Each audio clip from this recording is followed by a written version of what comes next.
Center at the University of Massachusetts Lowell for tonight's U.S. Senate debate, co-sponsored by the university and the Boston Herald. I am joined, of course, by the two candidates, Ms. Elizabeth Warren and Senator Scott Brown. Welcome to both of you. Thanks for being here.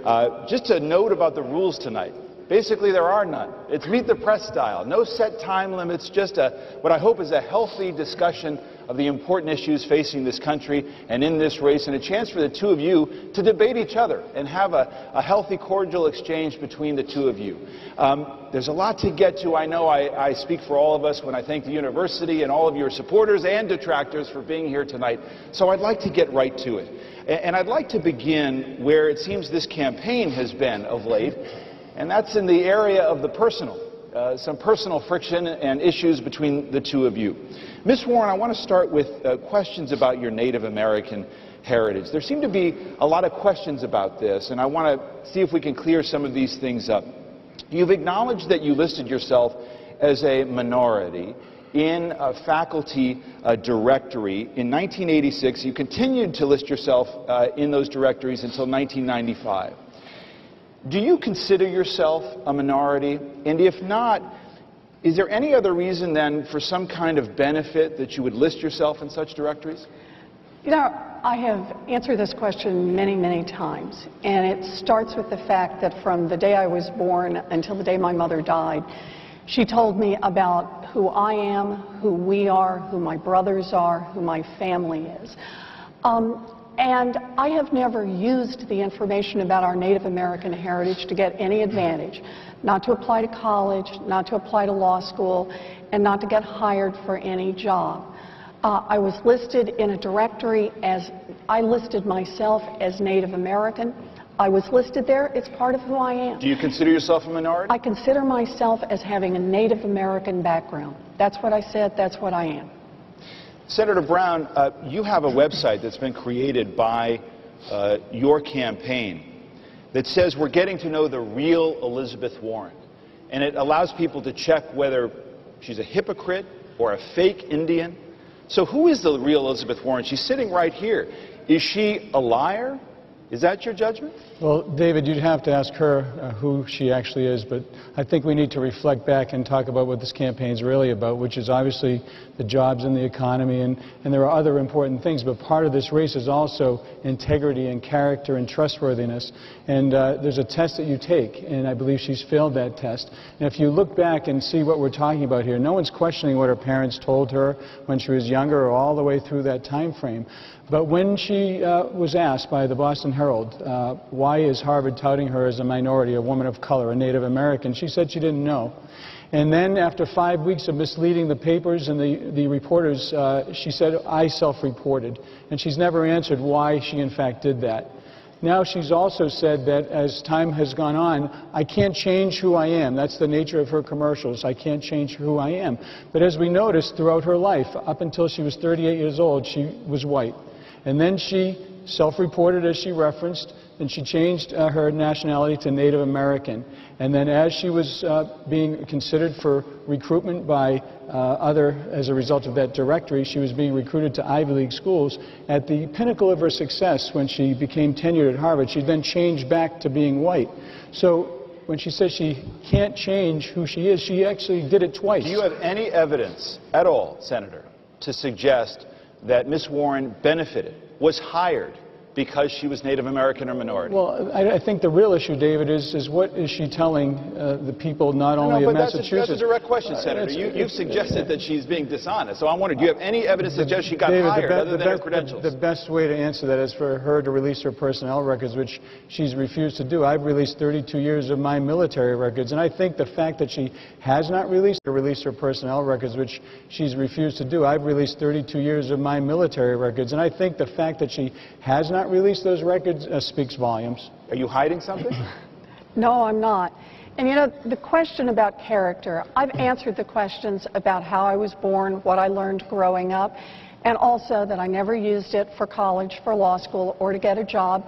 And remember, others have backed me up. The Boston Globe has interviewed 24 people on this. Charles Fried, Solicitor General of the United States, led the hire under Ronald Reagan and said in print he's voted for Scott Brown.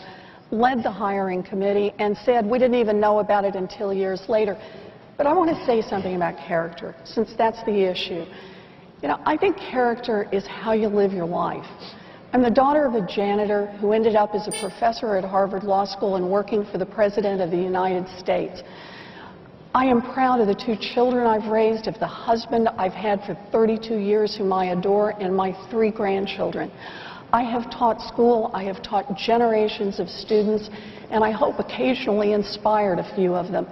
And I have worked hard for 30 years to make the legal system just a little bit fairer for people. I think that's a good test of character. Do you have any regrets about how you've handled this over time? Have you muddied this issue or muddled the issue in the course of this campaign? You know, I wish I had been faster in answering the question, but the truth is the truth. I believe my mother, and I can't imagine what kind of test of character it would be to say that my mother lied to me from the day I was born until the day she died. Senator, bottom line, is this disqualifying? No, no, of course not. Listen, there's no question that she's a qualified academic. She's a good teacher. And as a matter of fact, do you doubt in any way her credentials as a scholar that would have led her to be hired by some of the most important universities? No, I don't. But I do question the fact that she misled the voters for over 5 weeks, saying she had no idea how Harvard came to know that she was a Native American. And she in fact, was the person who self-reported. And once again, no one's questioning about what our parents tell us as we grow up. But as you get older, she has an affirmative obligation to check when you're making a disclosure such as that, when you're actually looking at taking something that is really meant for somebody who has been truly disadvantaged by years of discrimination, I think it's something you really need to double check on. All right, final point on this. Go ahead, I just think on this point that Senator Brown is now raising, he's just wrong. I misheard a question at a very noisy press conference. I came back, I answered it when I understood it. And that's it. To try to turn this into something bigger is just wrong. Let me ask you, Senator Brown, because a question about your own credibility has been raised.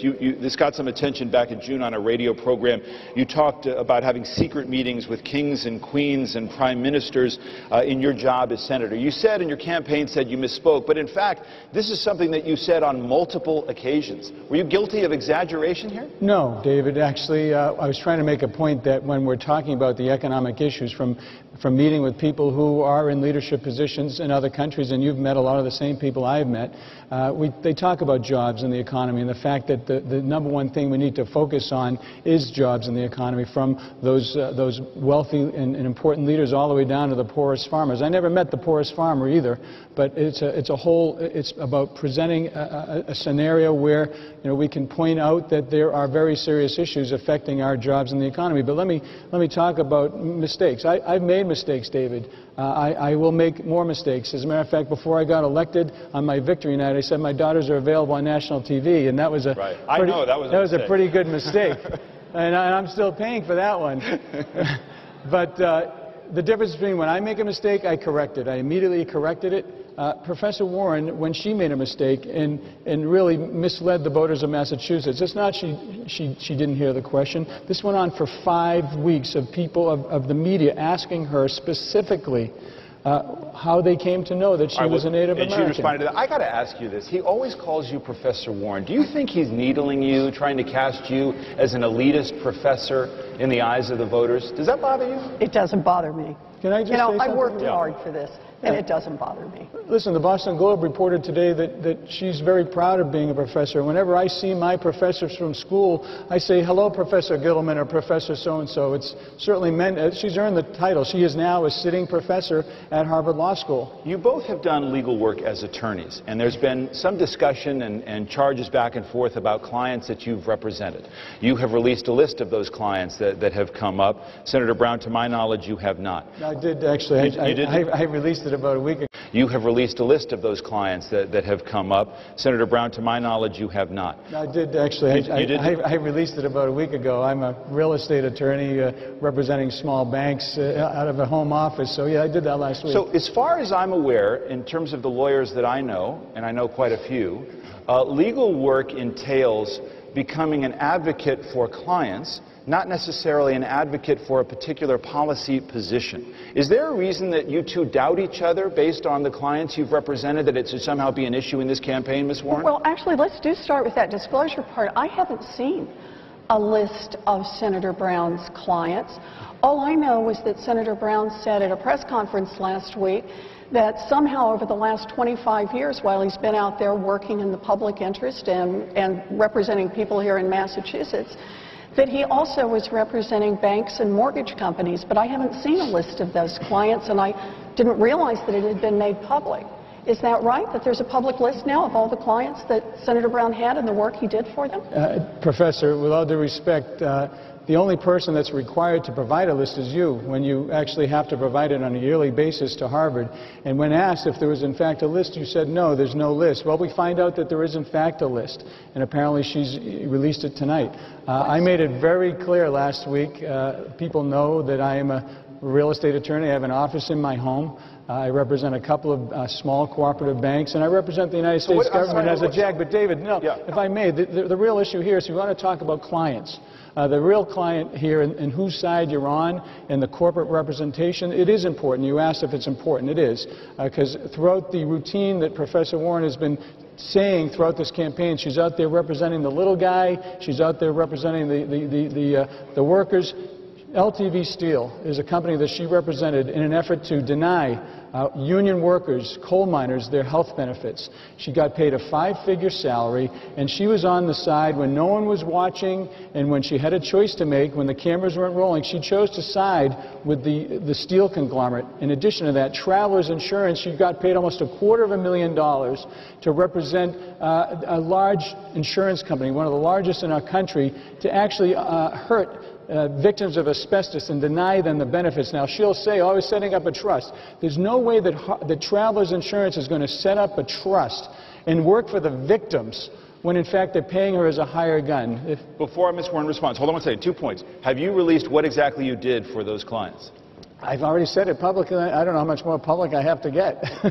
I was asked, yeah, I'm a real estate attorney. I do closings. Okay, and I'm also a JAG. I work with the Army. Here's my follow-up question, and I framed it just a moment ago. Do you believe that as an advocate, as an attorney, she was actually adopting the positions that she took, or was she making an argument on behalf of a client, just as you would do as an attorney? Sure, there is a distinction, is there not? That's a great question. But when the lights aren't on and the media's not looking, you have a choice. And to take the client or not? Listen, she had the choice to take this client. She got paid $250,000, almost $250,000. But you're not suggesting that lawyers agree with every client that they take on. Is that fair? David, all I know is in this particular instance with LTV Steel in particular... It's a straightforward question. You're an attorney. You think attorneys agree with every position that they take on for their clients? I think that attorneys have an absolute choice. They can absolutely deny... To take them or not take them? Absolutely. Ms. Warren, respond, please. Well, so I want to start with what Senator Brown is trying to do here. He doesn't want to have to talk about his votes, so he just keeps making charges. Well, we're going to get there. That's not fair. We're going to get there. So he just keeps making charges. And let's start with the question about the cases that he says I've represented. You know, I'm a teacher. I have been out there as a consumer advocate. I've been writing books. I've been working in a field. And from time to time, I have taken on a client. And I have done it because there was an important legal issue at stake. For me, it was about protecting individuals. It was about protecting employees. It was about protecting homeowners. It was about protecting people to make sure they didn't get run over, often by banks, and that the system really continued to work for them. That was what I did. And I've done it I worked with Senator Kennedy for 15 years in this field. I wrote books, and I even went to the United States Supreme Court. For Senator Brown to say that my work hurt asbestos victims is just simply not only not true, it is in exactly the wrong direction. I've been out there working for asbestos victims for years, including going to the United States Supreme Court to try to protect $500 million for years, including going to the United States Supreme Court to try to protect $500 million judgment for them. and to try to make sure that there's a system set up so that people who have asbestos-related diseases, which continue to show up year after year after year, it gets in someone's body, they don't know for sure whether they have it or not until sometimes years later, a way for those people to be compensated. The asbestos victims have stood up and said, Senator Brown is wrong, and he has crossed a line. These are the people whose fathers have died, whose uncles have died, whose cousins have died, and they are the ones who are being attacked by Senator Brown now. He says... It seems the charge is that as a consumer advocate, as yes. you are, was it a mistake to take on these clients, corporate clients in this instance? Absolutely not. I would do it again, because what I was out there doing was trying to help protect the asbestos victims. The asbestos workers know that. The lawyers for the asbestos victims have described Senator Brown's charges as deliberately dishonest. Even the Boston Globe has described them as misleading.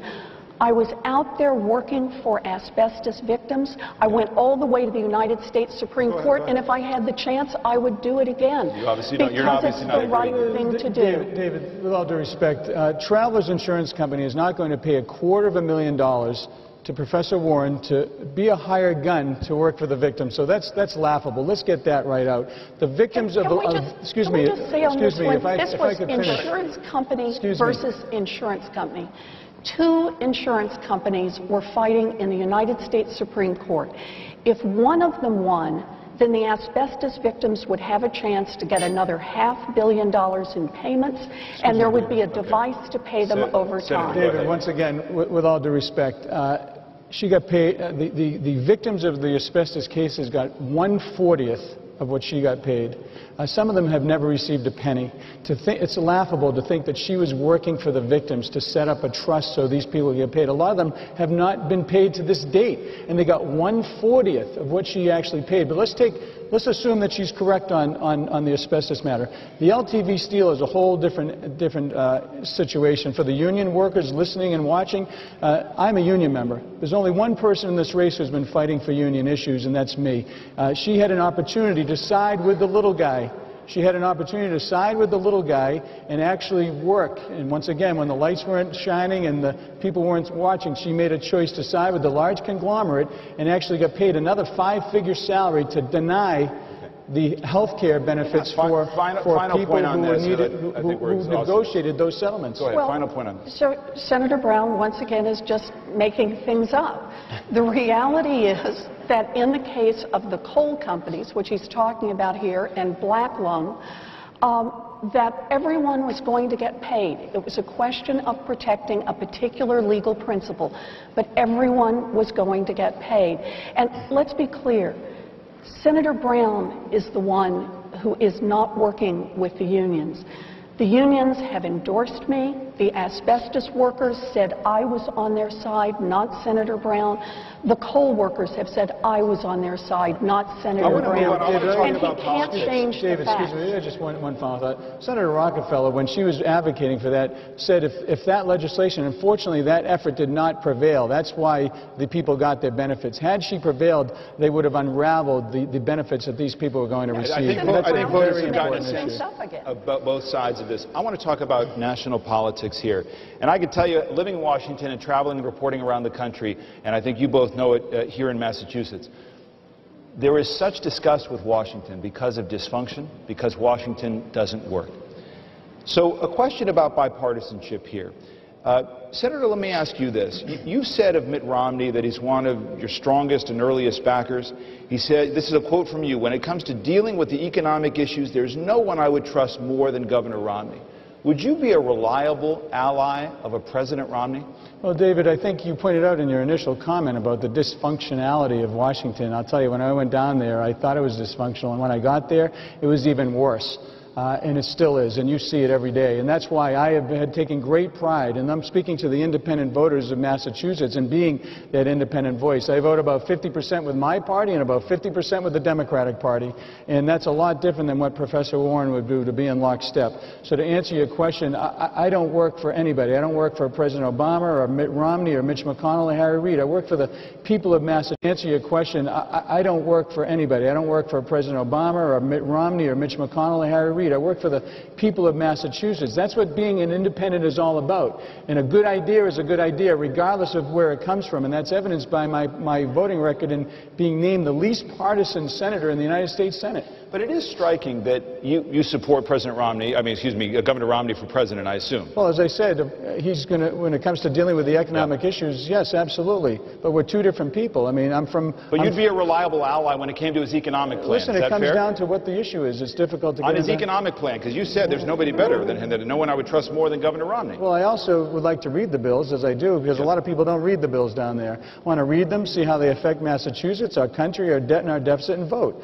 I am a reliable vote for the bill, and that's evidenced by my voting record. But it is striking that if you look at some of your campaign ads, the figure you see is President Obama, as you're touting your work with the administration of President Obama. We couldn't find any instance with you with Governor Romney. You haven't made any campaign appearances with him, and there is an appearance, Senator, that you are distancing yourself from Governor Romney to appeal to voters here, specifically in Massachusetts, where being too close to him may be a problem. Well, once again, I am, as you know, I am the second most bipartisan senator in the United States Senate. I take great pride in that independence, and I was honored to stand with the President in the White House when we passed the insider trading bill to prohibit members of Congress from doing insider trading. I was also proud to stand with him when we did the Hire a Hero Veterans bill. Of course I'm going to be proud to stand with the President. He is our President, and when he does something well, I praise him. You're not distancing yourself from Governor Romney. Listen, he's out campaigning all over the country. I mean, I'm here in Massachusetts. I'm running in Massachusetts, and while I said he would handle the economic issues well, we certainly need to start focusing on those economic issues, because as you know, we're in a $16 trillion national debt. Okay. We have runaway deficits each and every year. We need to have good people down there to focus on a bipartisan manner. We don't need rock throwers. We don't need people who are going to leave blood and teeth in the streets, as Professor Warren has said. We need people who are going to work together to find common sense solutions. In this state, the legacy of Senator Kennedy is well known, and part of that legacy is being willing to compromise, working with Republicans. Can you name some Republicans in the Senate today that you are able to work with on big issues, substantive issues that the country faces? Oh, I think probably Richard Lugar would be one that would come to mind, but let me... He's not going to be there. He's not going to be there. Who else could you name, Senator? That is a problem. Let me do this one slightly. Let me just Let me just ask the question, though. Are there any Republicans who are actually going to be in the Senate that you feel you could work with substantively and compromise with? Look, it depends on what the subject matter is. Let me give you an example. On the question of Fannie and Freddie, we're going to have to... Fannie Mae and Freddie Mac. GSEs who guarantee 90% of the mortgages in the country. The Republicans have said across the spectrum, we need to revise Fannie and Freddie. I think they're right. And I think that's an issue on which I can work with virtually every Republican in the United States Senate, because it's an important issue for financing mortgages for people across this country. And it's something I can do. And let me say, I've actually had experience working across the aisle. When I first went to Washington was during the financial crisis in 2008. And I was the head of a bipartisan commission, Republicans and Democrats. We took on some of the most difficult and challenging issues facing the country. We made reports and recommendations every 30 days. And I'm very proud to say that about half of our recommendations were unanimous. We started with a basic principle that we could agree on about what was happening during the crisis or a particular problem, and we worked out from there to build something that was useful. But at the end of the day, the reason I'm in this race is not about partisanship. It's about working families. I will work with anyone, Democrat, Republican, Independent, Libertarian, Vegetarian, if they will work for America's families. Senator, I think that's what it's about. You talk about about. bipartisanship. One of your first votes, if you are reelected, would be to cast a vote for majority leader or minority leader, depending upon how all these races turn out. Would you vote for Mitch McConnell to be the leader of the Republicans? If I could just respond. Can you just answer that question and then you go on? I'd like to respond to what you said, and then Just answer that question. It's a simple yes or no question. Would you vote for McConnell or not? This is a debate, and I'd like to have a chance to respond, and then I'll answer your question. Thank you. With regard to working with somebody, with regard to working with any person on the opposite side of the aisle, she couldn't reference one person except someone who's retiring, a truly bipartisan gentleman, Senator Lugar. I have a history since day one. My third vote was voting for Harry Reid in the president's job, retiring, a truly bipartisan gentleman, Senator Lugar.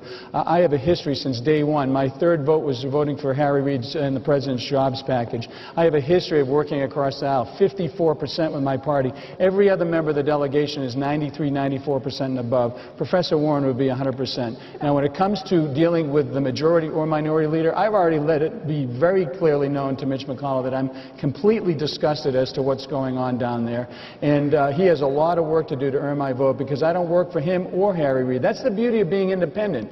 When I walk in, I can go and vote however I want, and you've seen it, you've talked about it, you have evidence of it. There's absolutely no evidence that Professor Warren would be voting and working across the aisle, because no other member of the delegation right now does it. Very few members of the Democratic Party right now do it. Thank goodness we have people like me and others like me, Senator Snowe, Senator Carper, Senator Collins, Senator Lugar. There are other people down there who can actually get things done. So undecided about McConnell? Undecided. I've already made it very clear with him. So I'd just like to say two things. The first is that when Senator Brown talks here in Massachusetts about how very bipartisan he is and how very independent he is, he's sure not saying the same thing when he goes around the country raising money in this Senate campaign. He goes around this country, and what he says to people around this country is that they should contribute to his campaign, because if he's reelected, that increases the odds that the Republicans will control the Senate and that he can block President Obama's agenda. So let's just be honest about what's going on here. Just Warren, given his votes, do you believe that his goal is to block and obstruct President Obama's agenda? On economic issues, I absolutely do. In fact, I can do the examples. Let's start with, we had 250,000 people unemployed here in the Commonwealth of Massachusetts last fall, and President Obama put forward a jobs bill. The first jobs bill would have supported 22,000 jobs here in the Commonwealth. Senator Brown voted in lockstep with every other Republican, no, and we didn't get the jobs bill. A few weeks later, there was a jobs bill to prevent the layoffs of teachers, of firefighters, of police officers all across this Commonwealth and across this country. Senator Brown voted in lockstep with the Republicans, voted no, and we didn't get that bill through. Excuse me, David, weeks after that, there was a third jobs bill. It would have supported 11,000 jobs, mostly in construction, to repair transportation that we needed. And Senator Brown voted in lockstep with all of the other Republicans. And just to put icing on the cake, he voted against unemployment insurance extensions 16 times for people who were out of work. Senator Brown has made clear where he stands. Go ahead, Senator. Thank you. First of all, she's obviously misstating the facts. These were rejection by both Democrats and Republicans, Professor. It wasn't if you're going to comment on my record, I would at least have you refer to it. Excuse me. Excuse me. We're not interrupted. Go ahead. Excuse me. I'm not a student in your classroom. Please let me respond, okay? Thank you.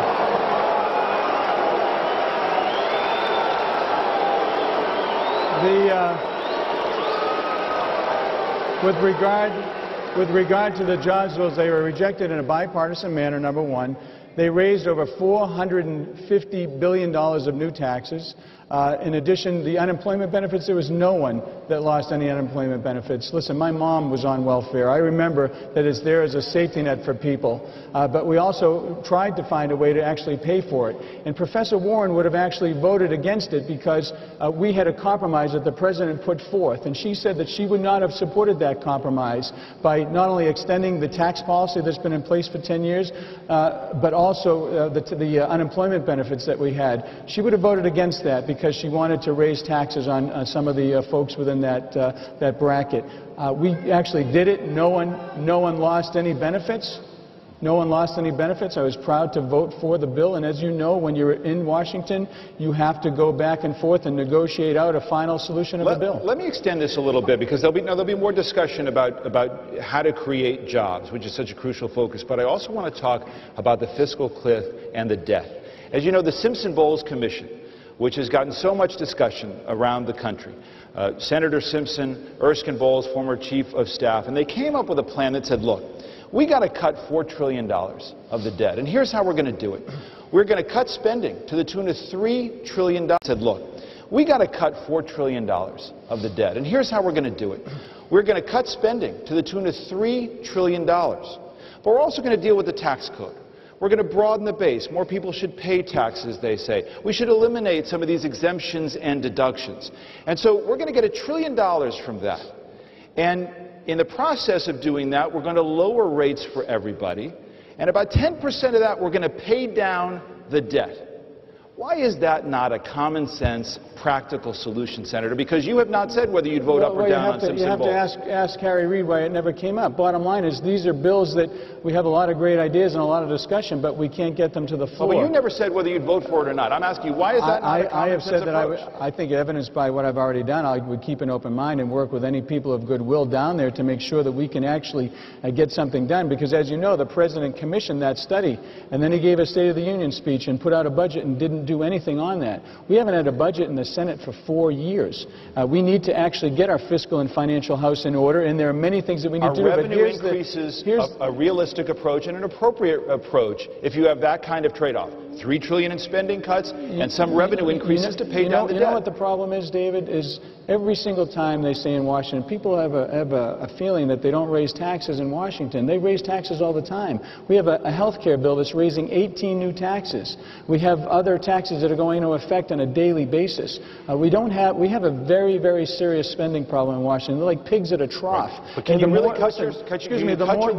the more money you give Washington, the more they're going to spend it. Can you simply cut your way to a balanced budget? Listen, I'm not going to be raising taxes on any Americans in the middle of a 3.5-year recession, because as the National Federation of Independent Businesses, the foremost independent business group, said that doing the proposals that Professor Warren wants to push will cut 700,000 jobs nationally and 17,000 in Massachusetts. We're talking about lowering marginal rates, getting rid of deductions, tax I'm happy reform. to keep an open mind and certainly look at the proposals, but they're not coming forward. There are so new revenues would be on the table for you. Are you talking about closing deductions yes. and loopholes? I've already closed the ethanol subsidy. I've already done that. What about the mortgage interest deduction? Of course not. That's something that's actually going to help middle-class families. If we want to do this and we want to do it right, you can't be pitting groups against each other and individuals and businesses. You need to actually put them all on the table and sit down together in a truly bipartisan manner, and that's the difference between Professor Warren and me. Go ahead. That independent voter to be able to get down there and work with people on both sides of the aisle, as I've actually done since I've been there. Ms. Warren. So what Senator Brown doesn't want to talk about is that he has signed an extremist right-wing pledge never to raise taxes on millionaires and billionaires. That's the Grover Nordquist pledge. David, if I may comment on that, he wants to extend the Bush tax cuts for everybody, right? That's exactly right. Millionaires, billionaires, and people who make less than $250,000. Let's just watch how that has worked out. So, for example, the Buffett rule, the idea that billionaires should pay at least as much in taxes as their secretaries do. Scott Brown, along with every other Republican, voted no and said no, it was fine with them if billionaires paid less than their secretaries do. Oil subsidies. The oil companies made $137 billion in profits last year. And yet, when the vote came up to get rid of the oil subsidies, Senator Brown voted in lockstep with all the other Republicans to say no. We're going to let them keep the subsidies. That's just wrong. And then the big vote, this is the really amazing one, just about a month ago, when the question came up about letting the Bush tax cuts expire, Senator Brown voted to say that he would let taxes rise for 98% of the families here in Massachusetts and 97% of the small businesses. He would hold them hostage unless there were tax cuts for the top 2%. Let me press you on a matter, as I did to Senator Brown, and you can respond. I think that's just the I'd wrong like a chance to at least respond. You will respond in just a moment, Thank Senator. you. I'm also trying to, press both sides here on what you're saying. Okay, that's I hope one of the reasons that I'm here. On the question of Simpson-Bowles, Yes. would you accept $3 trillion worth of spending cuts, painful as they may be, if you got some revenue increases? Is that not a fair approach? So the point of Simpson-Bowles, let me just do this at different levels. Simpson-Bowles using a balanced approach that we must have cuts and we must have revenue increases, I completely agree with. I think that is the right approach.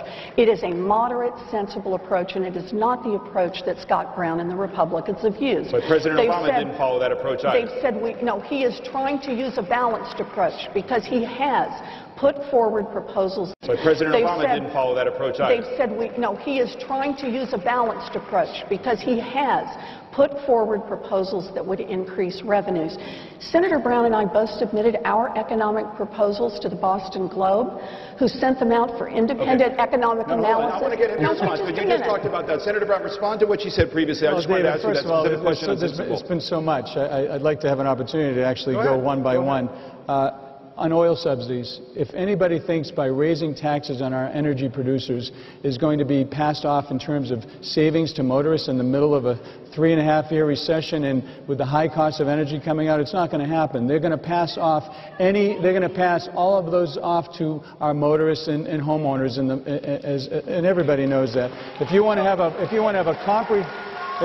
a comprehensive discussion about energy, then we should have it: wind, solar, nuclear, hydro, geothermal, coal, siting, permitting, conservation, and true all-of-the-above approach. She's against the Keystone Pipeline, which is union and non-union jobs to help us stabilize our energy in this country. She's also against she's also in favor, obviously, of wind and solar, but we need more of an approach in that. So let me just talk about the Buffett rule as well, because I had to write down the various things.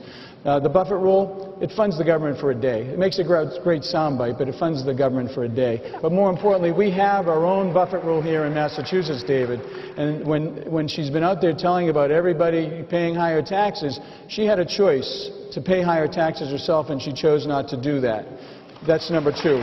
Number three, all of her criticisms, every single one of her criticisms of me is that I don't want to raise taxes. That's correct. I do not want to raise taxes on any American in the middle of a 3.5-year recession when people when I go to businesses, they don't say, hey, Scott, by the way, please take more of my hard-earned money and bring it to Washington. They don't say that. They say we've been taxed enough, we've been regulated enough, and the only person sitting at this table who's a fiscal conservative is me. All right, let me get a break in here. We're going to come back. We're going to hear from some of the students.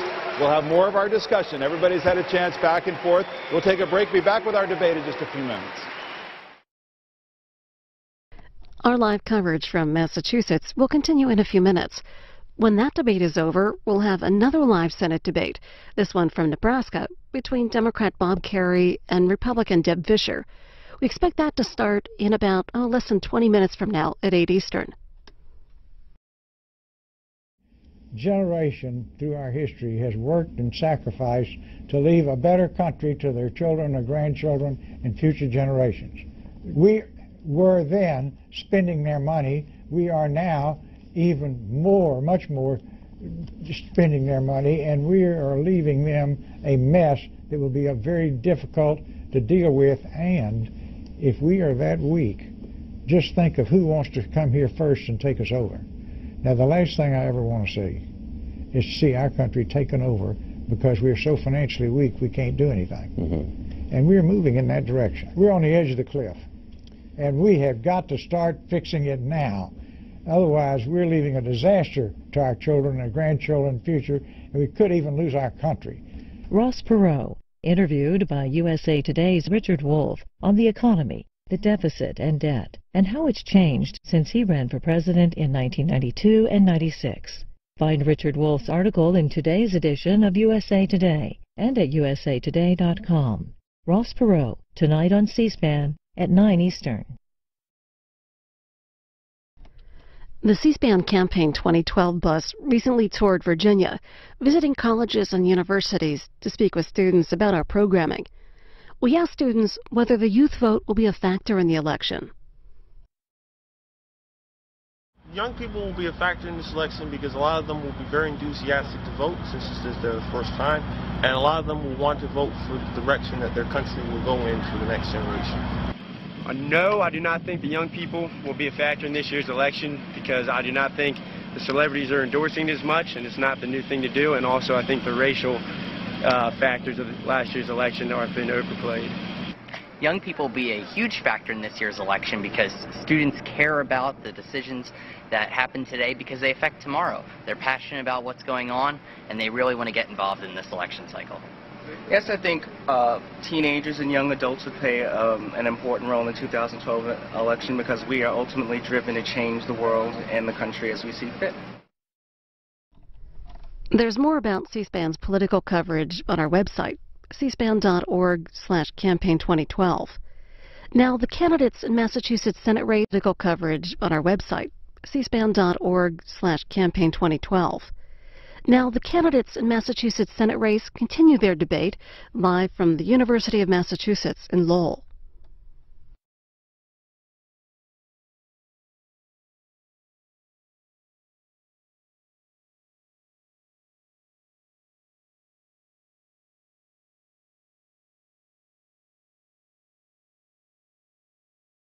And we have Elizabeth Warren and Senator Scott Brown. We're talking about the economy generally and how to create jobs. It's been a big issue and certainly a concern to some of the students here at UMass about job creation and this very tough economy that you both are dealing with on the campaign trail. I want to introduce Mary Kate Hazel, who has a question as a UMass student, and I'm going to turn it over to her. Please take the mic and ask your question, and Ms. Warren respond.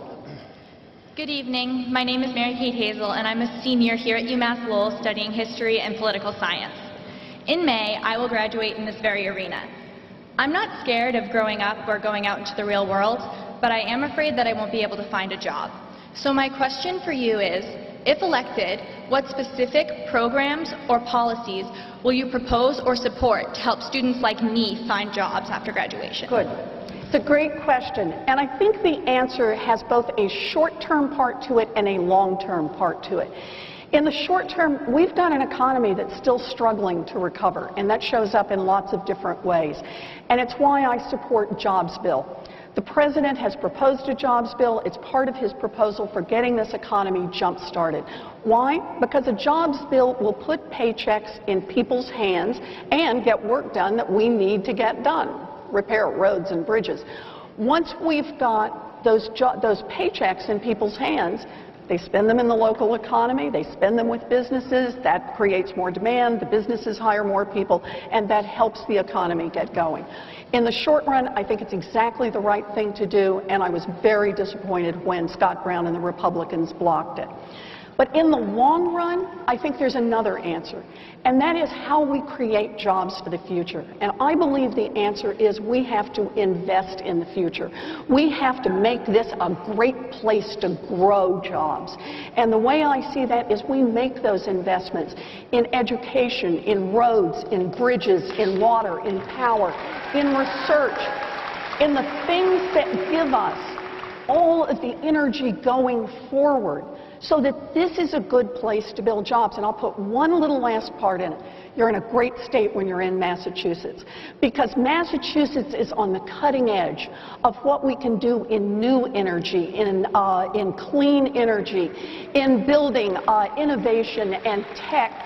We're doing it in biotech. We're making the new advances for the whole rest of the country, for the whole rest of the world. We can invent it here in Massachusetts, and we can build it here in Massachusetts. But to do that, we need a good federal partner, someone in Washington who will be there to fight for us and to invest in us. Senator Brown, That's what same question. Well, thank you for your question, and obviously congratulations and good luck. We live in the greatest country in the world, and we live in one of the greatest states in the country. Massachusetts is an innovative state. We have high-tech biopharma, and the challenges that they're facing as I travel all around Massachusetts is the lack of regulatory and tax certainty. People are concerned. They don't know what's next. They don't know what the tax policy is going to be. They don't know what new regulations are going to be imposed on them. And as a result, there's less people hiring and even looking to hire. As I was with Diane Henry, who is an unemployed mom of 4, she's been trying to find jobs. The first time in her life she's on food stamps. And one of the challenges that she has found as she traveled around looking for jobs is that the people are scared to hire. And it's the tax policies that are being pushed. They're a real factor. As you know, and don't take it from me, take it from the National Federation of Independent Businesses, the U.S. Chamber of Commerce.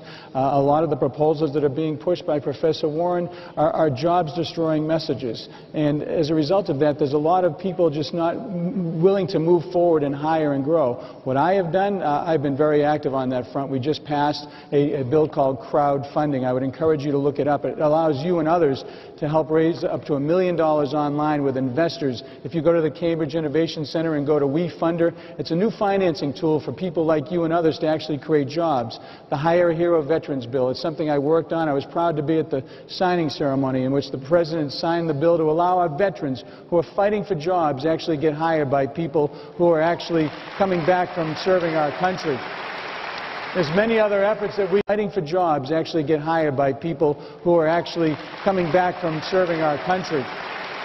There's many other efforts that we've done throughout the time period, but the key is, in order to get these initiatives passed, you need to work together to do it. You can't be taking and raising taxes and have more and more spending when we're in a $16 trillion debt, because that's the biggest concern that I have, is the fact that you are not going to be able to pay back all of the amazing amount of debt that you're incurring. One of the other big issues in the economy, as you both know, is this question of immigration and the need for immigration reform. When do we get to a response here? Ms. Warren, you both had a chance to respond to the question. You laid out your positions. You have gotten a chance to respond to these issues. In the interest of time here, I want to keep moving here. You had a chance to adequately respond to each other, because immigration is really important, and I think you both know it. The President has said it's one of his biggest regrets that it didn't get passed. I want to introduce another student, Vladimir Saldana, who has a pointed question on this very issue. Go ahead.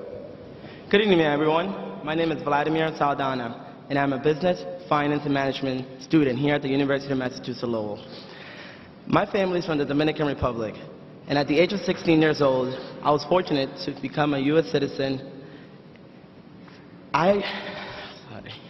For those young people who are not as fortunate as me, I want to know if you support or oppose the DREAM Act, and can you please tell us why or why not? Just to be clear, so everybody understands, the DREAM Act is an opportunity for the children of undocumented immigrants to get legal status in this country. Right. Senator Brown, you have called that, just to be clear here, you have called that close to amnesty or a form of amnesty. So you would not support that? Well, first of all, let me just say that congratulations on becoming a U.S. citizen. And let me tell you that I am in favor of full legal immigration. I have been working on that since being in the United States Senate. And with regard to the DREAM Act, yes, I don't support it. It's a form of backdoor amnesty. It's a form of backdoor amnesty. And okay, please go ahead. Continue your answer. I'll give you a chance to respond. Yes. We need to improve our legal immigration system, and this is a difference between Professor Warren and me. She's in favor of in-state tuition for people that are here illegally. She's also in favor of driver's licenses for people that are here illegally. She's opposed to the Secured Communities Act that will keep our citizens safe, and she's not in favor of securing our border. Now, these are things that we're very, very different. When it comes to the actual DREAM Act, are there things that we can do? Certainly, but we need to be able to have the debate, and they won't bring it up for a debate. They want to bring it up, push it through without any debate whatsoever. And the key to getting anything done on immigration, as I've been trying to do it, the H-1B visas, working on increasing quotas so we can do it legally, is we can't take a class of citizens that are here illegally and move them ahead of the 4 million people that are trying to do it legally. Ms. Warren.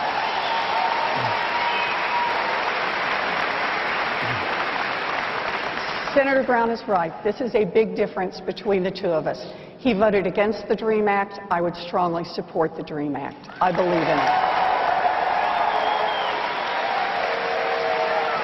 I also believe we need comprehensive immigration reform. I think that means following the law, but we need to do comprehensive immigration reform, comprehensive visa reform as part of that. We need to follow the law, we need to enforce our borders, but we need to do immigration reform, and it needs to happen now. We can't keep putting this off. It isn't right.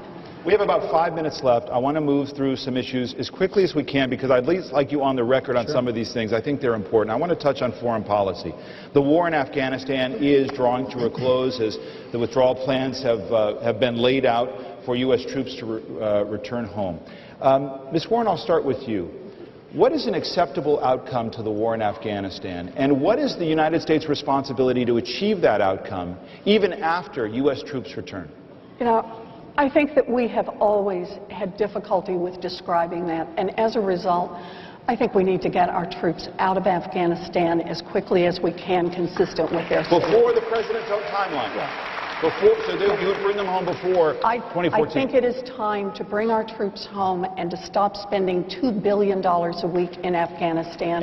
We need that money. If the government fails and becomes another failed state, the United States doesn't have a responsibility any longer? You know, the problem is we can't stay and rebuild Afghanistan forever. We cannot do that. And so having unrealistic goals and spending more money is the wrong approach. I just want to say on this, all three of my brothers served in the military. Our service members are incredible. They will do anything we ask of them. They work hard. They are resourceful. Our service members are incredible. They will do anything we ask of them. They work hard. They are resourceful. But that means we owe them an obligation to put them out in harm's way when we have clear goals in mind, when it's clear what we're going to do, how we're going to accomplish it, and how we're going to get out. I want to try to get to a few issues. Senator. Thank you, David. As you know, I'm a colonel still serving in the National Guard for 32 years. I'm a ranking member. I'm a ranking member on Armed Services and Homeland Security and Veterans Committee. Take those roles very seriously. I've been to Afghanistan as a senator, and I've been there as a soldier, and I supported the president's surge, and I supported his timetable for withdrawal. I didn't agree with the date because I think it shows our hand, but our goal is there to make sure that the Taliban and Al-Qaeda do not once again join forces and then export terrorism around the region and the world and potentially move on Pakistan that has nuclear weapons. So I respectfully disagree. I will rely on the generals on the ground and our commander-in-chief as to when he wants to bring our troops home. Would you recommit forces if it became a failed state, if Al-Qaeda returned, if the Taliban came back to power? Listen, I hope that doesn't happen. It's very difficult to get into hypotheticals. I would rely on the guidance from the president and his generals with hope that he would come to Congress to let us know what his plans are, and then I would make a decision. A couple of others in our lightning round here. Who's your model Supreme Court justice? Let me see here. That's a great question. I think Justice Scalia is a very good judge. Justice Kennedy. Justice Kennedy is obviously very good, and Justice Roberts. Justice Sotomayor.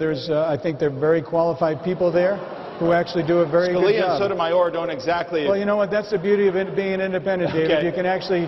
If you had to pick one, Listen, I don't need to pick one. We have plenty of justices up there, and I'm proud of the ones we have. Ms. Warren, who would be your model Supreme Court justice? Well, I think it would probably be Elena Kagan.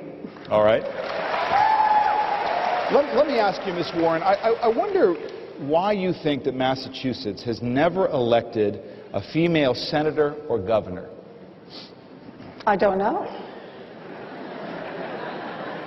No idea? Does it trouble you?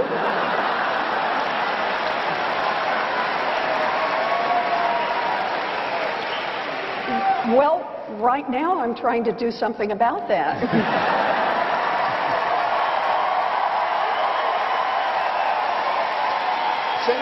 Senator Brown, do you think that the senior senator from the state, John Kerry, would be a good Secretary of State? Yeah. You do? I've already told him that quite a few times. I think that he has a very good knowledge of world affairs. He's a real leader on that issue, and I look to his guidance when we were doing the START treaty and when we're dealing with foreign issues. Yes, I think he would. Let me ask you, I've got 2 minutes and I want to do two very important questions, so I'll beg your indulgence. This has been a hard-fought race. Can you each say something that you admire about the other, Ms. Warren? I think that Senator Brown has a lovely family, and he does. And I agree with him when he ultimately voted to get rid of Don't Ask, Don't Tell. I think he was right on that, and I agree with him very much. Senator Brown? Certainly, she's a very hardworking, accomplished professor, and she's certainly very qualified. She has a very hardworking family as well, and as a matter of fact, she is such a good professor. And I've heard from parents who have actually had their kids being taught by her, and they said she's wonderful. So I'm going to do everything in my power to make sure that she can continue to be in that position. So I saved the most contentious for last. Oh, come on. What are you talking about? The worst Red Sox season in decades, I hate to tell you. So, Ms. Warren, does Bobby Valentine deserve another year, or should he be fired? You know, I had such hopes for Bobby Valentine. I'm still just in wounded mode on that one. Right. But you should stick around. Should he be given another chance, or should he be fired? You know. This is the back page of the Boston Herald we're talking about tomorrow morning. Come on, you got to commit. Then I give him another year. Give him another year, let Senator. him build it. Let's see if he can Well, I remember in the beginning of the season that Professor Warren said the Red Sox were going to win 90 games, and obviously that hasn't happened, and it's been very, very disappointing. I'll leave that up to the Red Sox management, but certainly we need to do better next year. You're not going to commit one way or the other? No, there's a lot of problems, and they need to work it out for themselves. Okay. To do better next year.